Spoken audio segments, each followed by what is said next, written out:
O seguinte artigo de Jeffrey Sachs foi publicado no Common Dreams. Sachs é o presidente da Rede de Soluções para o Desenvolvimento Sustentável da ONU e atuou como conselheiro especial do secretário-geral ONU Kofi Annan, Ban Ki-moon e Antônio Guterres. A interferência americana, a pedido do Israel de extrema-direita de Netanyahu, deixou o Oriente Médio em ruínas, com mais de 1 milhão de mortos e guerras abertas em curso na Líbia, Sudão, Somália, Líbano, Síria e Palestina, e com o Irã à beira de um arsenal nuclear.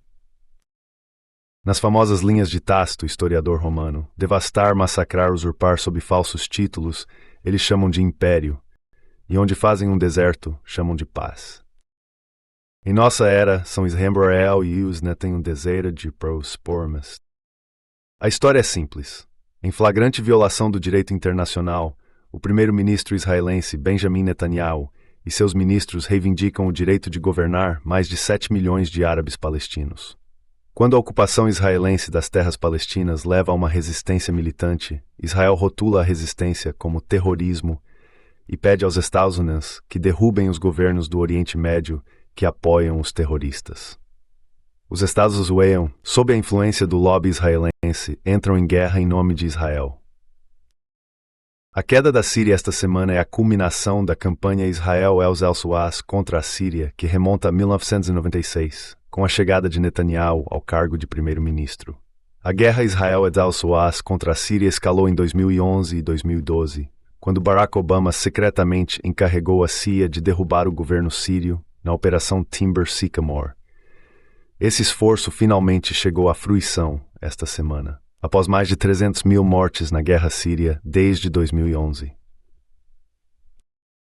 A queda da Síria ocorreu rapidamente devido a mais de uma década de sanções econômicas esmagadoras, os fardos da guerra, a apreensão do petróleo sírio pelos Estados Unidos, as prioridades da Rússia em relação ao conflito na Ucrânia e, mais imediatamente, os ataques de Israel ao Hezbollah, que era o principal apoio militar ao governo sírio. Sem dúvida, Assad muitas vezes jogou mal suas próprias cartas e enfrentou um descontentamento interno severo, mas seu regime elegit polécadas pelos Estal e Imurd. Antes de a campanha dos Estados Unidos e Israel para derrubar Assad começar de fato em 2011, a Síria era um país de renda média em funcionamento e em crescimento. Em janeiro de 2009, o Conselho Executivo do FMI disse o seguinte: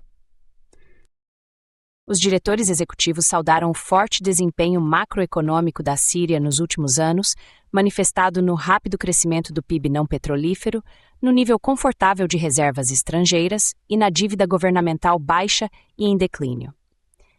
Esse desempenho refletiu tanto a robusta demanda regional quanto os esforços de reforma das autoridades para se moverem em direção a uma economia mais orientada para o mercado. Desde 2011, a guerra perpétua entre Israel e Estados Unidos contra a Síria, incluindo bombardeios, jihadistas, sanções econômicas, apreensão dos campos de petróleo da Síria pelos Estados Unidos e mais, afundou o povo sírio na miséria. Nos 2 dias imediatamente após o colapso do governo, Israel realizou cerca de 480 ataques em toda a Síria e destruiu completamente a frota síria em Latakia. Perseguindo sua agenda expansionista, o primeiro-ministro Netanyahu reivindicou ilegalmente o controle sobre a zona desmilitarizada nas colinas de Golã e declarou que as colinas de Golã serão parte do Estado de Israel para a eternidade. A ambição de Netanyahu de transformar a região, através da guerra, que remonta a quase 3 décadas, está se desenrolando diante de nossos olhos. Em uma coletiva de imprensa em 9 de dezembro, o primeiro-ministro israelense vangloriou-se de uma vitória absoluta, justificando o genocídio contínuo em Gaza e a escalada da violência em toda a região. Eu pergunto a vocês, apenas pensem, se tivéssemos cedido àqueles que nos disseram repetidamente, a guerra deve ser interrompida, não teríamos entrado em Rafah, não teríamos tomado o corredor da Filadélfia, não teríamos eliminado Sinwar, não teríamos surpreendido nossos inimigos no Líbano e o mundo inteiro em uma operação estratagema ousada. Não teríamos eliminado Nasrallah, não teríamos destruído a rede subterrânea do Hezbollah e não teríamos exposto a fraqueza do Irã. As operações que realizamos desde a guerra estão desmantelando o eixo jolo por tijolo. A longa história da campanha de Israel para derrubar o governo sírio não é amplamente compreendida, mas o registro documental é claro. A guerra de Israel contra a Síria começou com neoconservadores dos Estados Unidos de Israel em 1996, que elaboraram uma estratégia de ruptura limpa para o Oriente Médio para Netanyahu quando ele assumiu o cargo. O núcleo da estratégia de ruptura limpa exigia que Israel e os Estados rejeitassem terra por paz, a ideia de que Israel se retiraria das terras palestinas ocupadas em troca de paz. Em vez disso, Israel manteria as terras palestinas ocupadas, governaria o povo palestino em um estado de apartheid, limparia etnicamente o estado passo a passo e imporia a chamada paz por paz, derrubando governos vizinhos que resistissem às reivindicações territoriais de Israel. A estratégia Clean Break afirma: nossa reivindicação à terra, a qual nos apegamos por esperança por 2000 anos, é legítima e nobre, e continua afirmando: a Síria desafia Israel em solo libanês. Uma abordagem eficaz, e com a qual os americanos podem simpatizar, seria se Israel tomasse a iniciativa estratégica ao longo de suas fronteiras ao norte, enfrentando o Hezbollah, a Síria e o Irã como os principais agentes de agressão no Líbano. Em seu livro de 1996, Fighting Terrorism, Netanyahu apresentou a nova estratégia. Israel não lutaria contra os terroristas, lutaria contra os estados que apoiam os terroristas. Mais precisamente, faria com que os Estados Unidos lutassem por Israel. Como ele elaborou em 2001. A primeira e mais crucial coisa a entender é esta: não há terrorismo internacional sem o apoio de Estados soberanos. Remova todo esse apoio estatal e toda a estrutura do terrorismo internacional desmoronará em pó. A estratégia de Netanyahu foi integrada à política externa dos Estados Unidos. Derrubar a Síria sempre foi uma parte fundamental do plano. Isso foi confirmado ao general Wesley Clark após o 11 de setembro. Ele foi informado durante uma visita ao Pentágono que vamos atacar e destruir os governos de 7 países em 5 anos.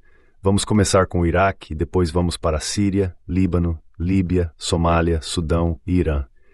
O Iraque seria o primeiro, depois a Síria e o restante. A campanha de Netanyahu para a guerra do Iraque é detalhada no novo livro de Dennis Fritz, Deadly Betrayal. O papel do lobby de Israel é explicado no novo livro de Ilan Pappé, Lobbying for Zionism on Both Sides of the Atlantic. A insurgência que atingiu as tropas dos Estados Unidos no Iraque atrasou o cronograma de 5 anos, mas não mudou a estratégia básica.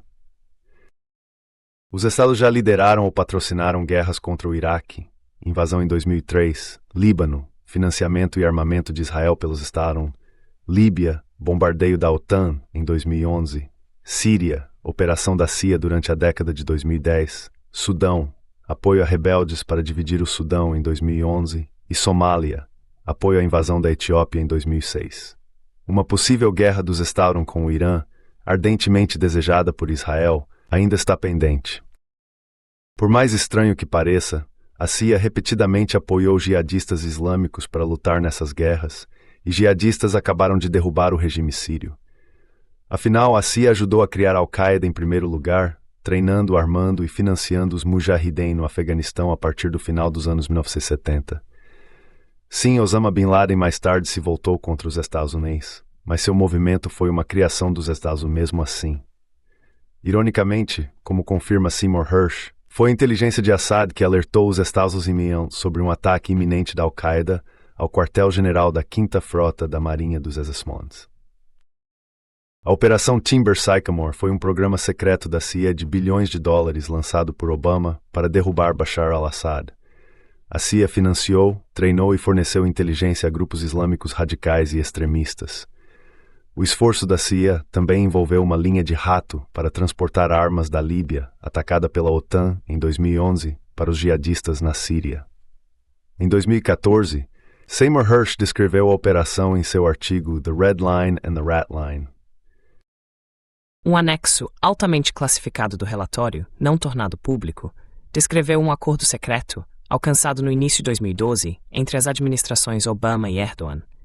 Ele se referia à linha de ratos. Pelos termos do acordo, o financiamento veio da Turquia, assim como da Arábia Saudita e do Catar. A CIA, com o apoio do MI6, era responsável por levar armas dos arsenais de Gaddafi para a Síria. Logo após o lançamento do Timber Sycamore, em março de 2013, em uma conferência conjunta do presidente Obama e do primeiro-ministro Netanyahu na Casa Branca, Obama disse: "Com relação à Síria, os Estados Unidos continuam a trabalhar com aliados e amigos e a oposição síria para acelerar o fim do regime de Assad." Para a mentalidade sionista dos estadunidenses e de Israel, um pedido de negociação por parte de um adversário é visto como um sinal de fraqueza do adversário. Aqueles que pedem negociações do outro lado geralmente acabam mortos, assassinados por Israel ou por ativos dos Estados Unidos. Vimos isso acontecer recentemente no Líbano. O ministro das Relações Exteriores do Líbano confirmou que Hassan Nasrallah, ex-secretário-geral do Hezbollah, havia concordado com um cessar-fogo com Israel dias antes de seu assassinato. A disposição do Hezbollah em aceitar um acordo de paz de acordo com os desejos do mundo árabe islâmico de uma solução de 2 estados é de longa data. Da mesma forma, em vez de negociar para acabar com a guerra em Gaza, Israel assassinou o chefe político do Hamas, Ismail Haniyeh, em Teherã. Da mesma forma, na Síria, em vez de permitir que uma solução política surgisse, os estadunidenses se opuseram ao processo de paz várias vezes.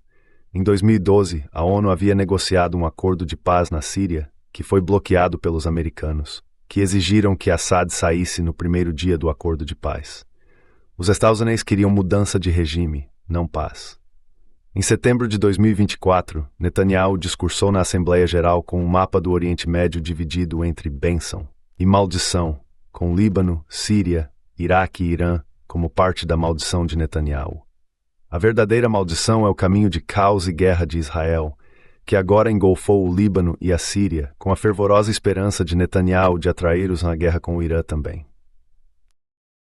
Os Estados Unidos e Israel estão comemorando o fato de terem destruído com sucesso mais um adversário de Israel e defensor da causa palestina, com Netanyahu reivindicando crédito por iniciar o processo histórico.